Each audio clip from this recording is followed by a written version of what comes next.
క్రీస్తునందు సోదరి సోదరులారా, ప్రభువైన యేసు క్రీస్తు నామములో హృదయపూర్వక వందనాలండి. ముందుగా ఎంత మంచి సమయాన్ని ఇచ్చిన తండ్రి అయిన దేవునికి ప్రభువైన క్రీస్తు ద్వారా కృతజ్ఞతాస్తుతులు చెల్లిస్తున్నానండి. అందరూ బాగున్నారండి. వాక్యం చదువుకొని తర్వాత ప్రార్థన చేసుకున్న తర్వాత ఇప్పుడు పాఠాలకు వెళ్దామండి. మత్తయి గారు రాసిన సువార్త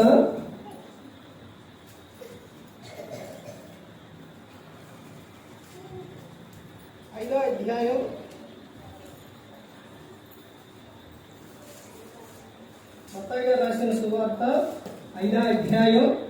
3వ వచనం. ఆత్మ విషయమై దీనులైన వారు ధన్యులు, పరలోక రాజ్యం వారిది. ప్రార్థన చేసుకున్నాం. పరలోకమందున్న మా తండ్రి, పరిశుద్ధ ప్రేమ గల తండ్రి, గొప్ప తండ్రి, అయా మీ ప్రియకుమారుడు యేసుక్రీస్తు ప్రభువు ద్వారా కృతజ్ఞతాస్తుతులు చెల్లిస్తున్నాము నాయన. ఈ క్లాస్ అంతట్లో మీరే నడిపించండి నాయన. వాక్యం బోధించగా ఈ లోక సంబంధమైన జ్ఞానంతో కాకుండా నీ జ్ఞానంతో మాట్లాడే భాగ్యం దయచేస్తారని మా ప్రభువైన యేసుక్రీస్తు నామమున వేడుకుంటున్నాం తండ్రి. ఆమేన్. ప్రభువైన యేసుక్రీస్తు నామములో హృదయపూర్వక వందనాలండి.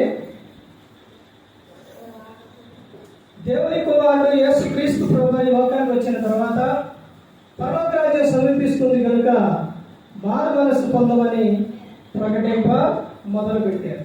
అలా యేసుక్రీస్తు ప్రభువుని చెబుతూ తర్వాత అక్కడ నుంచి సువార్తలు చెబుతూ ఆ తర్వాత శిష్యులు పంపుతూ యేసుక్రీస్తు ప్రభువు ఆయన మార్గము మాదిరి ఇవన్నీ కూడా చూపించారు యేసుక్రీస్తు ప్రభువు. ఎందుకంటే చెప్పే ఆయన చేసేవారిగా ఉంటారు కాబట్టి ఆయన చెప్పారు, చేశారు యేసుక్రీస్తు ప్రభువు. అందుకనే ఈ రోజున ప్రపంచమంతా కూడా యేసుక్రీస్తు ప్రభువు అంటే అసలు ఎవరైనా కానీ యేసుక్రీస్తు ప్రభువు అంటే ఆయన సేవ చేసేవారైనా లేకపోతే వారిని నమ్ముకున్న వారైనా అయినప్పటికీ కూడా ఒక గౌరవంగా చూస్తారు. ఎందుకంటే అది మనిషి వలన లేకపోతే సేవకుడికి వచ్చిందో మనిషికి వచ్చిందో అంటే విశ్వాసకు వచ్చిందో కాదు. అది ఎవరి ద్వారా వచ్చిందనంటే యేసుక్రీస్తు ప్రభువు ద్వారా. కుటుంబంలోని తండ్రి సరైన రీతిలో తండ్రి ఎలా ఉంటే పిల్లలకు కూడా అలాగే ఉంటుందన్నమాట, గౌరవిస్తారు. అదేవిధంగా యేసుక్రీస్తు ప్రభువారు ఆయన మనందరికీ మార్గాన్ని మాదిరి చూపించారు. ఆయన దగ్గరికి వచ్చిన వారు ఆయన గురించి చెప్పేవారు అని అంటే చాలా మందికి ఎలా ఉంటుందనంటే వీళ్ళు దేవుని సేవకులు, వీళ్ళు క్రీస్తుని నమ్ముకున్నవారు అని వాళ్ళకి ఎలా ఉంటుందనంటే యేసుక్రీస్తు ప్రభువు చెప్పారు, వీరు క్రీస్తు వారని గిన్నెడు చన్నీళ్ళు ఇస్తే మీకు వచ్చే ఫలము అధికమవుతుంది, పోదు అని చెప్పారు. అదేవిధంగా బయట ఉన్న ప్రజలు వీళ్ళు క్రీస్తు వారని తెలియగానే సేవ చేసేవారైనా లేకపోతే క్రీస్తుని నమ్ముకున్న వారైనా ఎవరైనప్పటికీ కూడా వీరు క్రీస్తు వారు అని తెలిస్తే వాడికి ఏమి ఇస్తారో తెలుసండి? ముందు నీళ్ళే ఇస్తారు, మంచినీళ్ళు ఇస్తారు తాగమని. అంటే ఇదంతా ఎక్కడి నుంచి వచ్చిందంటే క్రీస్తుని బట్టే వచ్చింది. అంశం పాఠం మీద రాసుకోండి. దీనత్వం కలిగి ఉంటే ఏం జరుగుతుంది? 7 విషయాలండి. 7 విషయాలు చూద్దాం. దీనత్వం కలిగి ఉంటే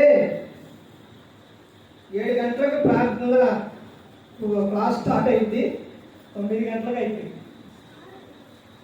ఆరాధన 6 గంటలకే 8 గంటలకు అయిపోయింది. అంతా టైం టు టైమే జరిగింది. ఇప్పుడు దీనత్వం కలిగి ఉంటే ఈ విషయమే యేసుక్రీస్తు ప్రభువు చెప్పారు. ఇప్పుడు చదవబడిన ఈ పేరు ఈ అంశంలోని చదవబడిన మాటలోని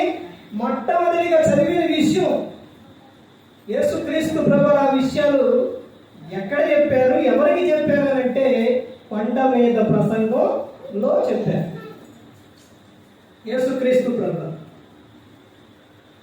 ఏంటి అయి ఇంక ఏంటి అండి ధన్యతలు. ఎన్ని ఆ ధన్యతలు? ధన్యతలు ఎన్ని అంటే 9. అవి మొత్తం లెక్కేయండి 9. యేసుక్రీస్తు ప్రభువారు కొండ మీద చెప్పిన ఈ ధన్యతల్లో అందులోని చెబుతున్న మొట్టమొదటి విషయం ఏంటి?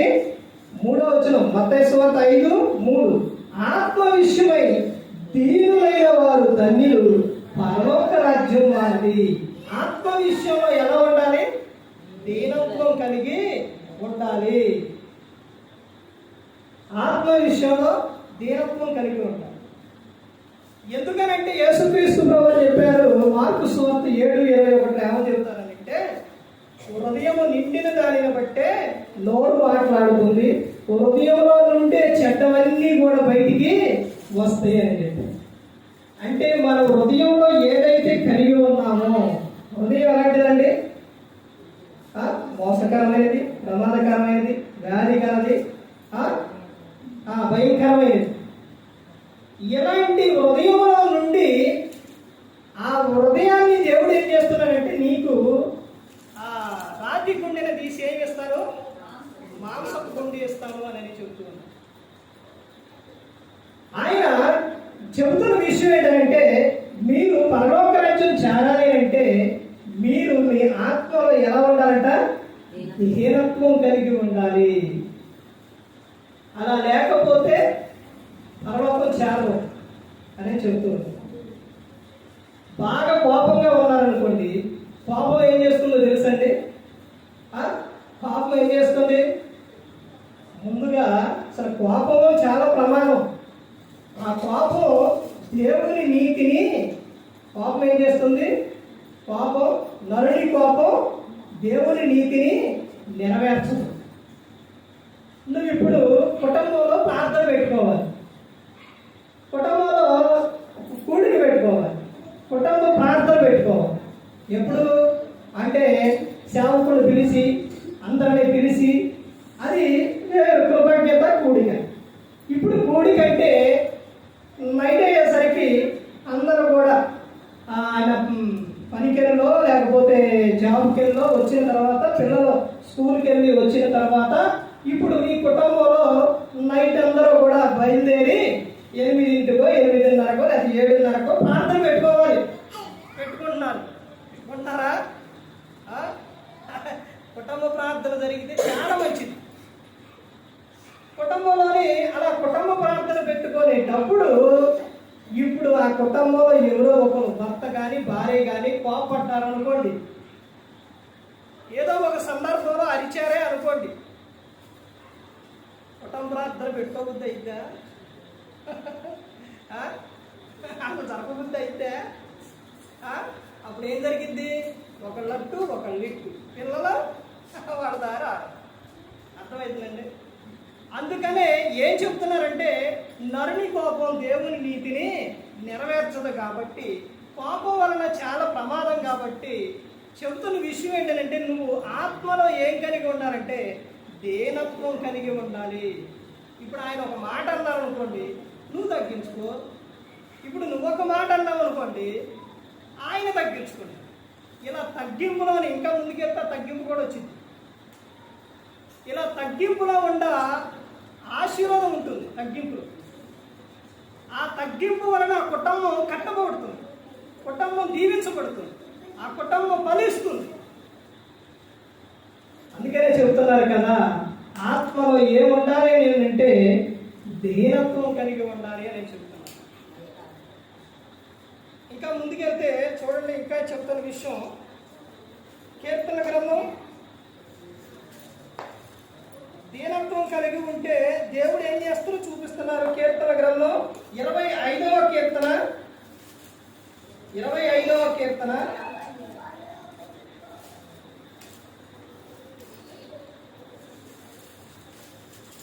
9వ వచనం. న్యాయ విధులను బట్టి ఆయన దీనులను నడిపించును, తన మార్గమును దీనులకు నేర్పును. నువ్వు దీనత్వం కలిగి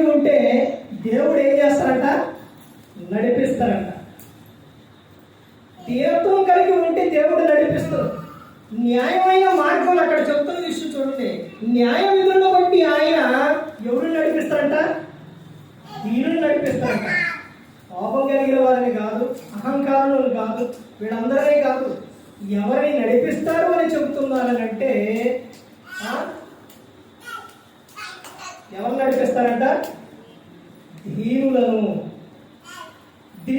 నడిపించును. తర్వాత చెప్తాను, తన మార్గములను దీనులకు నేర్పును. నీ మార్గం సరైన మార్గంలో నిన్ను దేవుడు ఏం చేస్తారో నడిపిస్తారన్నమాట. నువ్వు ఎక్కడికి వెళ్ళాలో, ఏ మార్గాన్ని వెళ్ళాలో దేవుడు ఏం చేస్తారో ఆ మార్గాన నిన్ను నడిపిస్తాడు. నీకు నేర్పుదు. ఇప్పుడు పిల్లలు చెబితే వినేటట్టుగా ఉంటేనే ఆ పిల్లలకి చెప్పగలుగుతారు. అంతేకండి, వినలేదు అనుకోండి చెప్పలేదు. అర్థమవుతుందండి.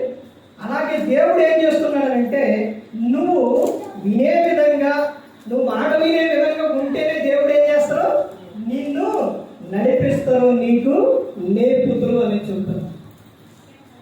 దీనులను ఏం చేస్తారంటే దీనత్వం కలిగిన వారిని దేవుడు ఏం చేస్తారంటే వారిని నడిపిస్తారు. వారిని ఎప్పుడు కూడా దేవుడు విడిచిపెట్టరు.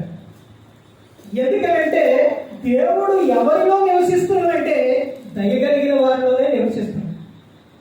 ఆ తర్వాత ఇంకా ముందుకెళ్తే చూడండి, ఇంకా చెప్తున్న విషయం కీర్తన గ్రంథం 25 అక్కడే చూడండి. ఆ 9వ వచనం కింద లైన్లో చూడండి ఏం చెప్తున్నారో, తన మార్గమును దీనులకు నేర్పును. తర్వాత మత్తయి సువార్త, ముందుగా మత్తయి సువార్త కన్నా పేతురు గారు రాసిన మొదటి పత్రిక చూడండి. తర్వాత మత్తయి సువార్త వద్దామండి. పేతురు గారు రాసిన మొదటి పత్రిక 5వ అధ్యాయం 6వ వచనం. దేవుడు 5 నుంచి రండమ్మా.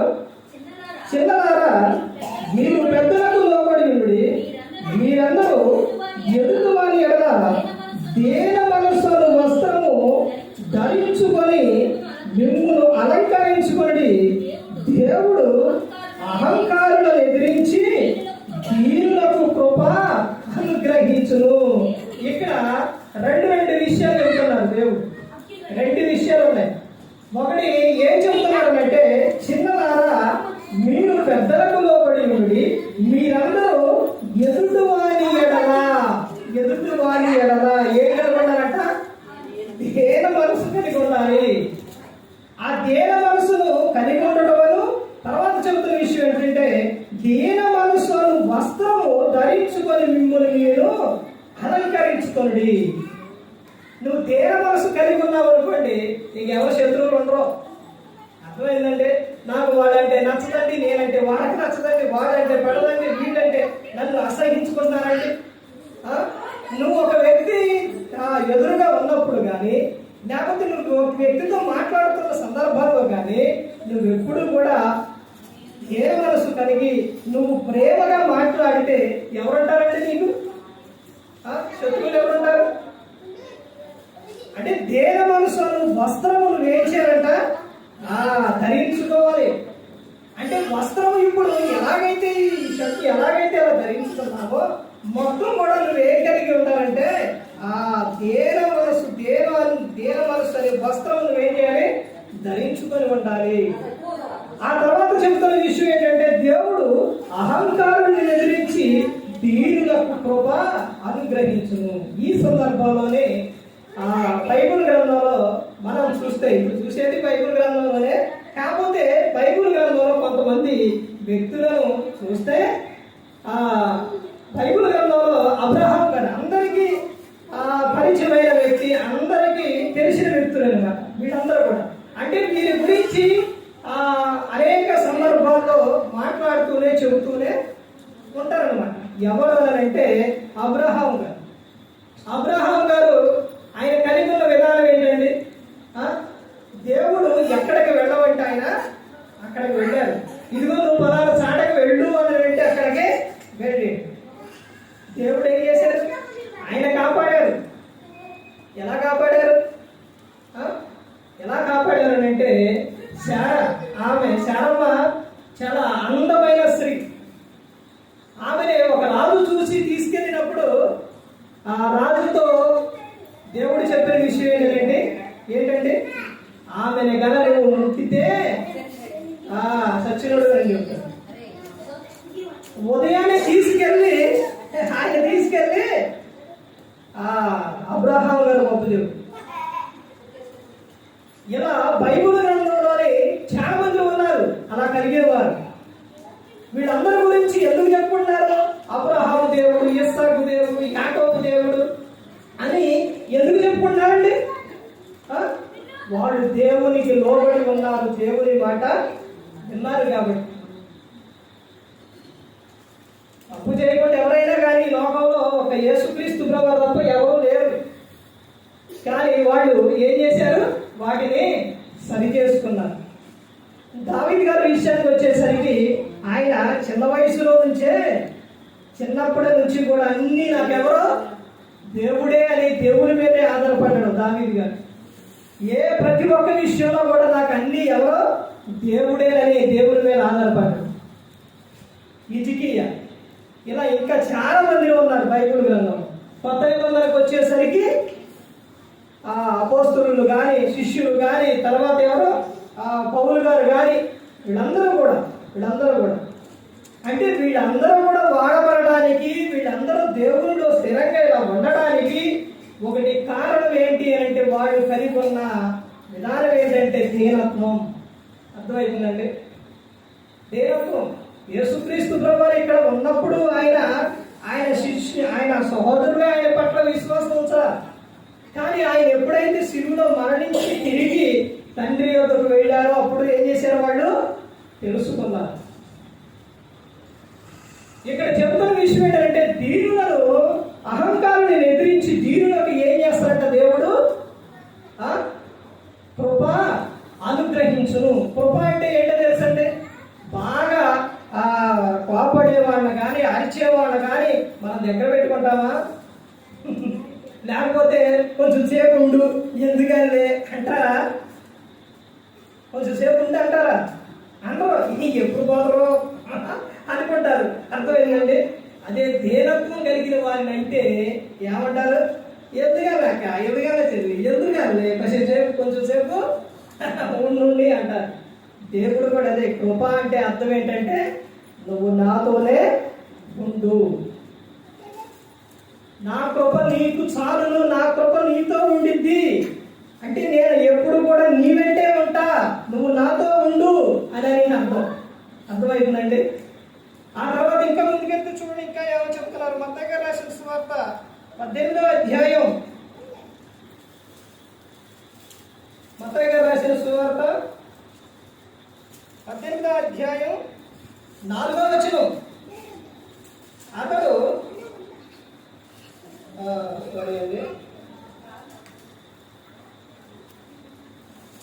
చదవడం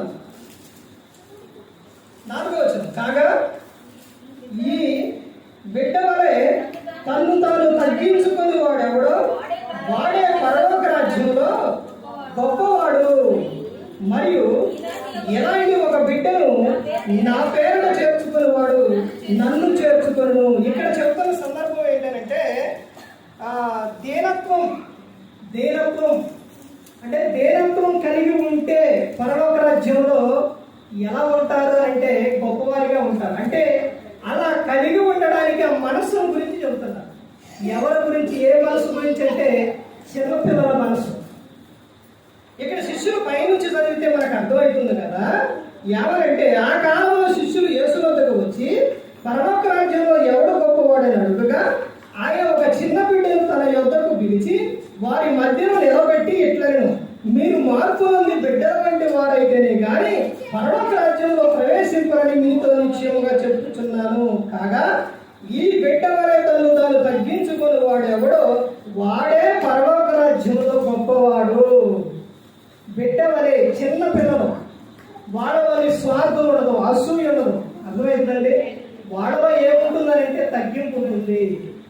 వారిని ఆ తల్లిదండ్రులు ఒక సందర్భంలో కసిరించుకున్నా, ఒక దెబ్బ కొట్టినా వాళ్ళు నువ్వు నన్ను కొంచెం సేపు అయిన తర్వాత ఈ తల్లిదండ్రులు పిలిస్తే నువ్వు నన్ను కొట్టిను తిట్టును నేను నీ వద్దకు రాను అని అంటారా?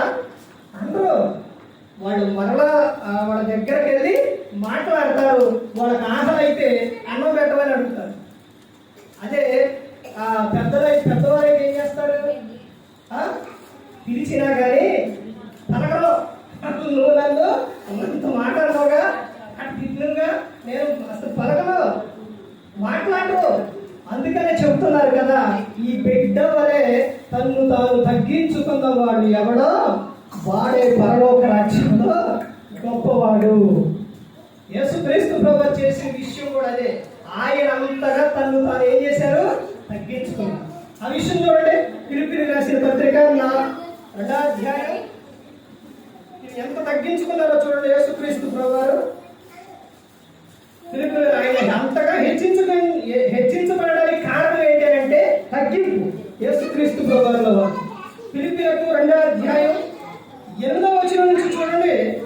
మరియు ఆయన ఆకారమందు మనుషులుగా కనబడి మరణము పొందినంతగా, అనగా శిలువ మరణము పొందినంతగా విధేయత చూపిన వాడై తన్ను తాను తగ్గించుకొనెను. చూశారండి, యేసుక్రీస్తు ప్రభువు ఏం చేశారు? తన్ను తాను తగ్గించుకున్నారు. ఆయన మీద ఊసినా కానీ ఆయన ఏం చేశారు? ఏమనలేదు. కొట్టినా కానీ ఏమనలేదు. ఇదంతా ఏంటి అంటే ఆయన తగ్గించుకున్నారు. అంతగా తగ్గించుకున్నారు కాబట్టి జరిగిన విషయం కింద చూడండి 9లో, అందుచేతను పరలోకమందున్న వారిలో కానీ భూమి మీద ఉన్న వారిలో కానీ భూమి కింద ఉన్న వారిలో కానీ ప్రతి వాని మోకాలు యేసు నామమున వంగినట్టును ప్రతి వాని నాలుకయు తండ్రి అయిన దేవుని మహిమార్థమై యేసుక్రీస్తు ప్రభువుని ఒప్పుకొనినట్లును దేవుడు ఆయనను అధికముగా హెచ్చించి ప్రతి నామమునకు పై నామమును ఆయనకు అనుగ్రహించెను. ఎవరికి? యేసుక్రీస్తు ప్రభువారికి. ఎందుకని? తగ్గించుకున్నారు కాబట్టి. తండ్రి మాటకి ఎక్కడ ఎదురు చెప్పలేదు. ప్రతి ఒక్కటి దేవునికి తెలుసు. చేసిన ఆయన, సృజించిన ఆయన, మధ్య పంపించిన ఆయన, అన్నీ ఆయనకు తెలుసు. యేసుక్రీస్తు ప్రభువారు తండ్రి మాటకు ఎదురు చెప్పలేదు. అంతగా తగ్గించుకున్నారు కాబట్టి, తండ్రి మాట విన్నారు కాబట్టి ఆయన అన్ని నామముల కన్నా పై నామమును ఆయన హెచ్చించారు. ఇప్పుడు మీరు అక్కడ రాసుకోవాల్సిన విషయం ఏంటంటే, యేసుక్రీస్తు తనను తాను తగ్గించుకొని మనకు మాదిరి చూపెను. అంటే దేనత్వం కలిగి ఉంటే ఏం జరుగుతుందో అక్కడ చెబుతున్నా. నువ్వు దేనత్వం కలిగి ఉండి నిన్ను నువ్వు తగ్గించుకుంటే దేవుడు ఏం చేస్తారో హెచ్చిస్తారో అని చెబుతున్నా. తర్వాత చివరిగా చూడండి, పేతురు గారు రాసిన మొదటి పత్రిక, నా చదివిన విషయం చూడండి ఒకసారి. పేతురు గారు రాసిన మొదటి పత్రిక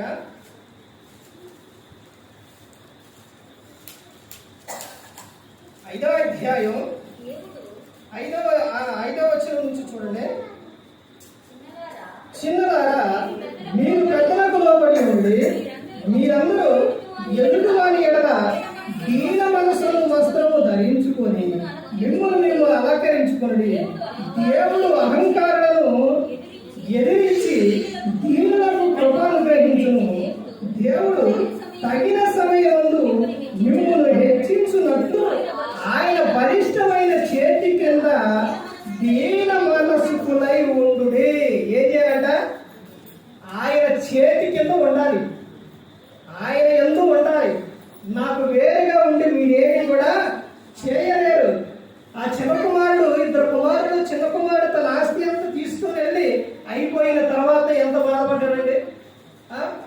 ఆ తర్వాత తండ్రి యొద్దకు వచ్చిన తర్వాత సమృద్ధిగా దొరికింది. అలాగే ఒక చిన్న శ్రమ వచ్చిందని, బాధ వచ్చిందని, నిందలు వచ్చిందని, ఏదైనప్పటికీ కూడా నువ్వు దేవుని నుండి దూరంగా వెళ్ళిపోతే ప్రయోజనం లేదండి. ప్రభువా, నాకు ఈ సమస్య వచ్చింది, బాధ వచ్చిందని నువ్వు మాట్లాడమని ఆయన చెప్పుకుంటే నీ ప్రతి అవసరం కూడా తీరుస్తుంది. అదే చెప్తున్న విషయం. ఏమని చెప్తున్నారు? ఆయన దేవుడు తగిన సమయమందు మిమ్మును హెచ్చించిన బలిష్టమైన చేతి కింద దేన మనస్కులై ఉండాలి కానీ ఒకనాడు ఆ ఇశ్రాయేలును చేసినట్టు చేయకూడదు. అర్థమైందండి? ఎప్పుడో గడిచిపోయిన కొన్ని వందల కాదు, వేల సంవత్సరాల క్రితం జరిగిన విషయం అపోస్తలుడైన పౌలు గారు మరలా రిపీట్ చేసిండు. ఎందుకు చేశారండి? మరలా రిపీట్ ఎందుకు చేశారు? ఆ సంఘానికి చెబుతున్న, కొరింథీ సంఘానికి చెబుతున్న విషయం ఇదిగో, ఒకనాడు ఆ ప్రజలు ఎలా ఉన్నారు, వాళ్ళందరినీ కూడా ఐగుప్తు నుండి విడిపించి పాలు తేనె ప్రవహించు దేశములకు తీసుకెళ్ళాలి వాళ్ళందరినీ అంటే వాళ్ళు మొరపెట్టుకుంటే దేవుడు ఎవరిని మోషే గారిని పంపించి వాళ్ళందరినీ విడిపించిన తర్వాత అరణ్యానికి వచ్చిన తర్వాత వాళ్ళు చేసిన విధానం ఏంటండి? వాడు మొదలుగా కలిగి ఉన్న విధానం ఏంటి? మొట్టమొదటిగా వాడు కలిగి ఉన్న విధానం ఏంటి? దేవ మనసు, తగ్గింపు, దేవునికి మొదలుపెట్టుకున్నారు. ప్రతి ఒక్కరు అంతేనండి. బైబిల్ గ్రంథంలో ప్రతి ఒక్కరు కూడా ఒకనాడు జరిగిన విషయం ఏంటంటే, రాజు కావాలని మా ప్రజలు ఏం చేశారు? దేవునికి మొరపెట్టుకున్నారు.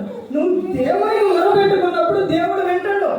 కానీ దేవుడు అవసరం తీర్చిన తర్వాత, దేవుడి యొద్దకు వచ్చిన తర్వాత నరుడు ఏం చేస్తున్నాడు అంటే, ఏం చేస్తాడు?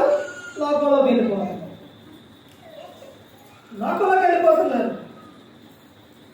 ఇప్పుడు దేవుడి యొద్దకు దేవుడు ఆ ప్రజలందరినీ కూడా వాళ్ళు దీన మనసు కలిగి దేవుడికి మొరపెట్టుకుంటే వాళ్ళందరినీ విడిపించింది దేవుడు.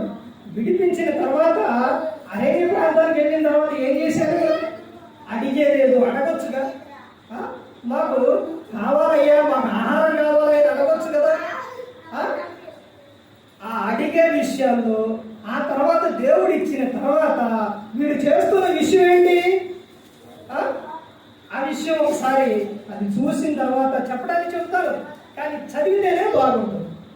అపోస్తలుడైన పౌలు గారు కొరింథీయులకు రాసిన మొదటి పత్రిక 10వ అధ్యాయం.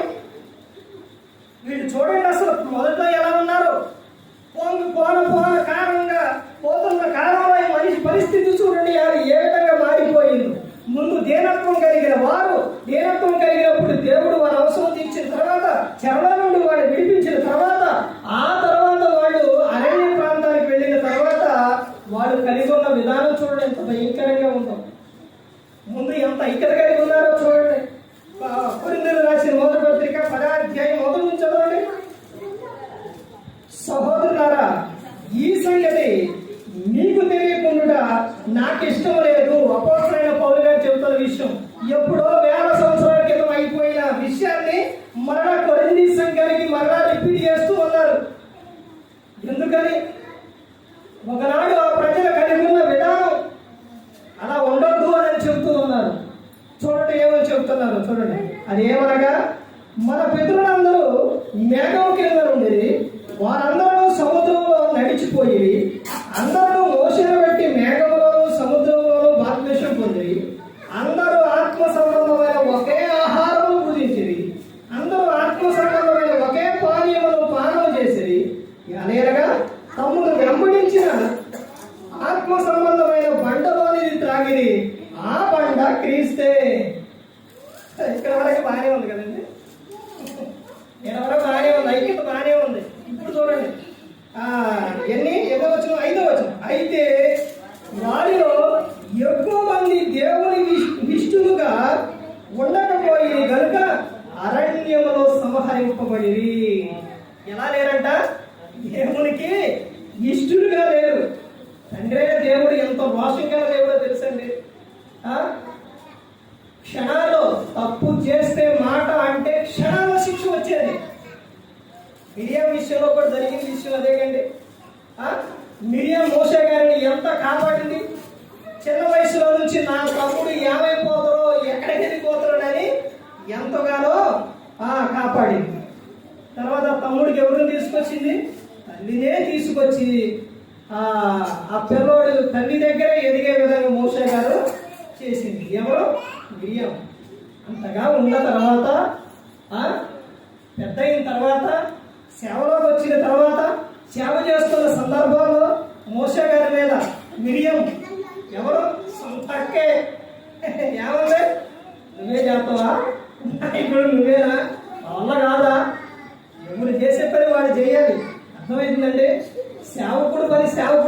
విశ్వాసం పని విశ్వాసం చేయాలి. ఆయన దేవుడు ఆయన పంపించినప్పుడు అది ఎవరు చేయాలి? ఆయన చెయ్యాలి. ఆయన చేస్తూ ఉంటే మా వల్ల కాదా, మీరు చేయలేవా అని అంటే జరిగిన విషయం ఏంటంటే తెల్ల కుష్టు వచ్చేసిందాము. ఆ వచ్చిన తర్వాత మరలా మోషే గారు వెళ్ళి దేవునికి మొరపెట్టుకుంటేనే మరలా తగ్గింది. ఇక్కడ వీళ్ళు చేస్తున్న పని ఏంటంటే, చేస్తున్న విధానం ఏంటంటే సనగటం.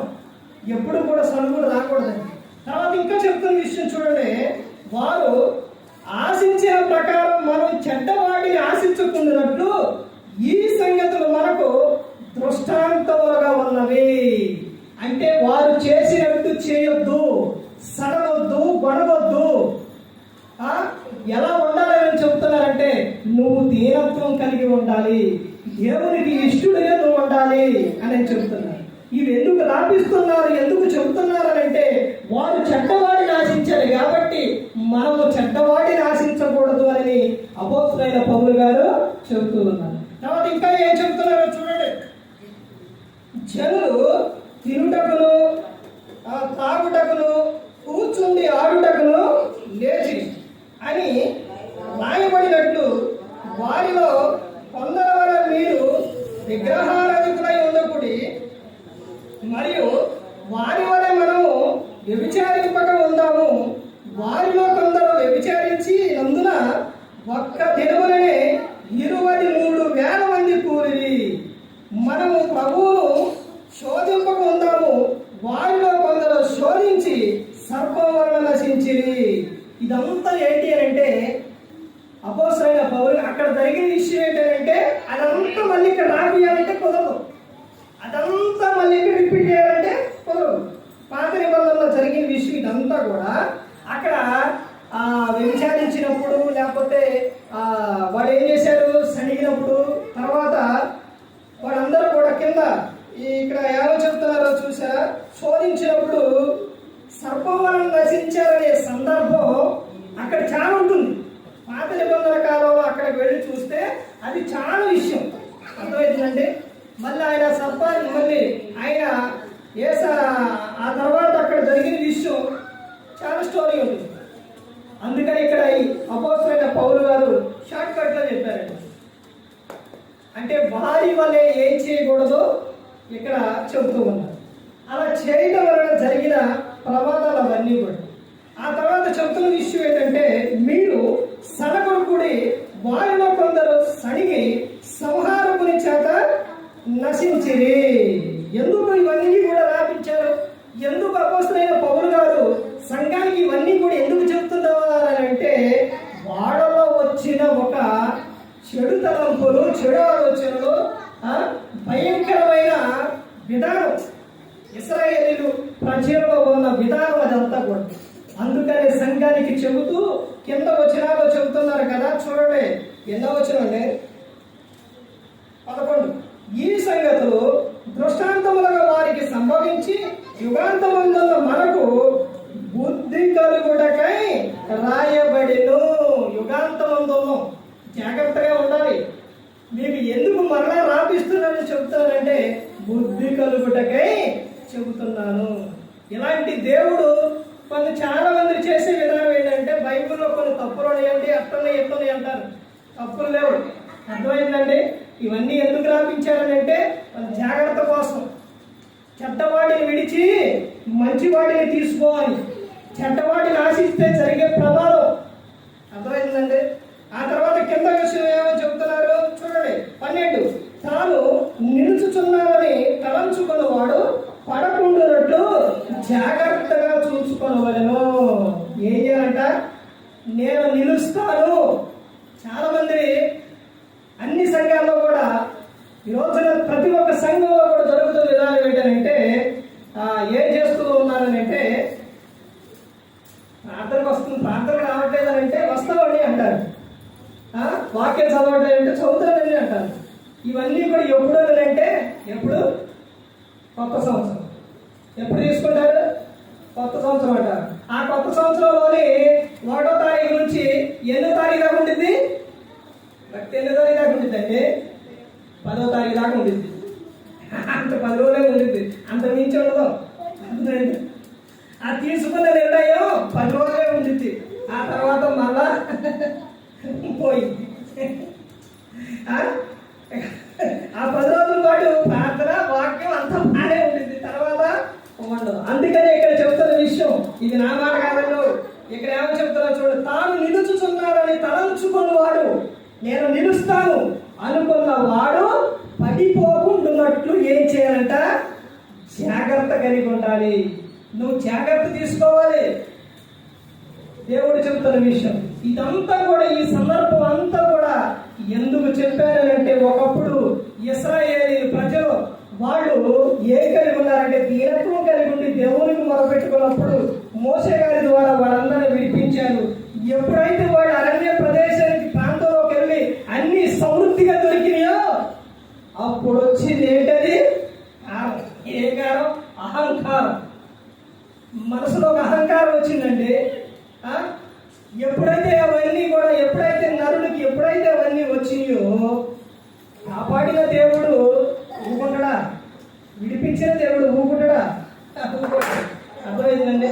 ఇక్కడ చెప్తున్న విషయం ఏంటంటే ఆ దేవుడు మనిషిని ఎప్పుడు కూడా విడిచిపెట్టలేదు, ఎప్పుడు కూడా ఆయన కాపాడుతూనే ఉంచారు.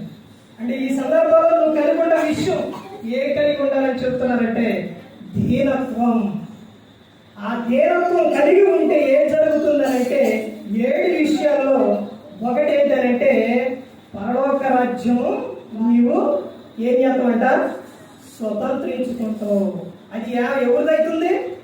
నీదే అవుతుంది. పరలోకం నీదేనండి. దీనత్వం కలిగి ఉంటే పరలోకం ఎలా ఉంటుందో తెలుసండి? కుటుంబం అంతా కలిసి ఆనందంగా సంతోషంగా ఉంటే ఎలా ఉంటుంది? అంతా కలిసి ఎలా ఉంటే ఎంత సంతోషంగా ఉంటుందో అక్కడ కూడా అలాగే ఉంటుంది పరలోకం.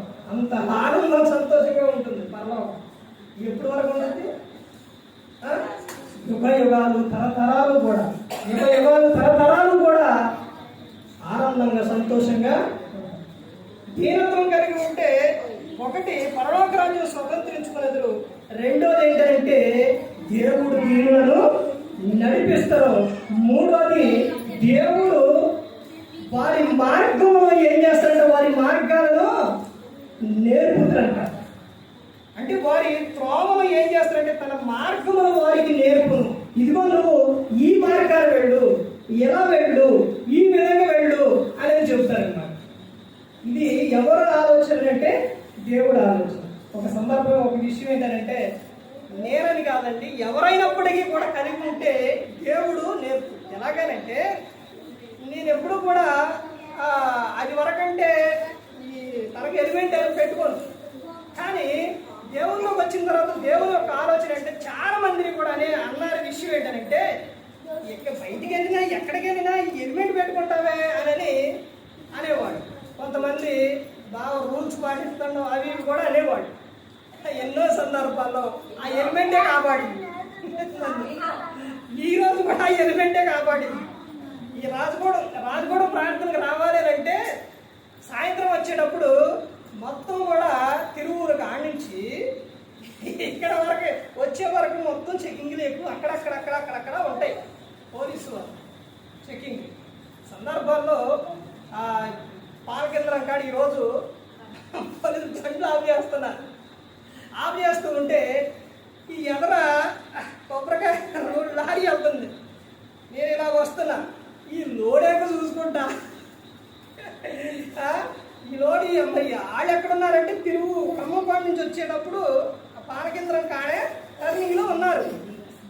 ఇలా ఏం జరిగిందంటే ఇలా లారీని చూసుకుంటే స్పీడ్ బ్రేకర్ దాటి అలా వెళ్ళేసరికి ఈ లారీ అలా వెళ్ళిపోయింది, వాళ్ళు ఎదుర్కొన్నారు.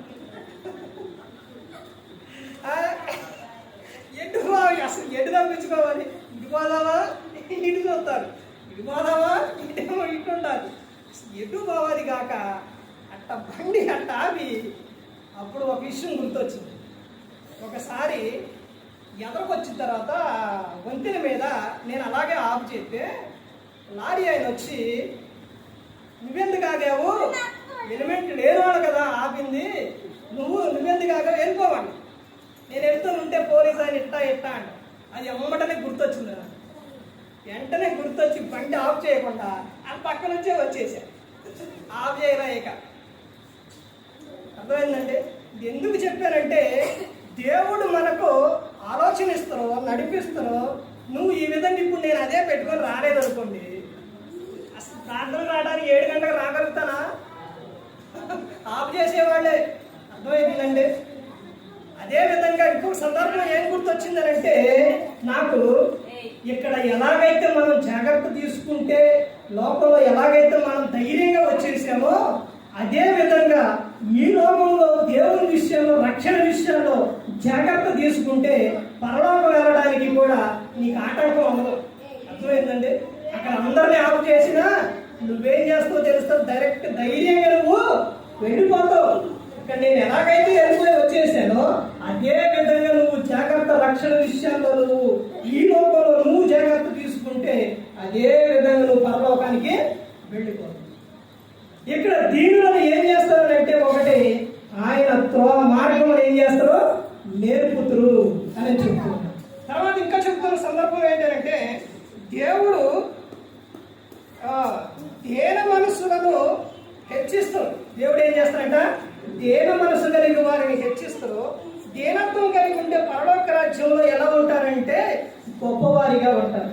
తర్వాత యేసుక్రీస్తు తన్ను తాను ఏం చేశారు అంటే తగ్గించుకొని ఉన్నారు కాబట్టి దేవుడు ఆయనను హెచ్చించారు. చివరిగా దేన మనస్సు కలిగి ఉంటే దీనులకు కృప దేవుడు ఏం చేస్తారంట అనుగ్రహిస్తాడు. ఇది దేనత్వంలో ఉన్న విధానం అండి. అలా కలిగి ఉన్నప్పుడు మనం ఈ లోకంలో భయపడే పని లేదు. తర్వాత ఈ లోకం మన కాలం పూర్తి చేసుకొని లోకం విడిచి వెళ్ళినప్పుడు కూడా అక్కడ కూడా మనం ఆయనతో పాటు ఉండాలి. ఏ ఒక్కరు కూడా నశించి నరకానికి వెళ్ళిపోకూడదని యేసుక్రీస్తు ప్రభువు ఈ లోకానికి వచ్చి మన కోసం శిలువలో తన ప్రాణాన్ని పెట్టి అన్నారు. మరి ఈ విధంగా మాట్లాడించిన తండ్రి దేవునికి కృతజ్ఞతాస్తుతులు చెల్లిస్తూ ఇంతవరకు శ్రద్ధగా ఉన్న మీకు ప్రభు పేరున హృదయపూర్వకంగా చెల్లిస్తూ బాగా ముగిస్తున్న అందరికీ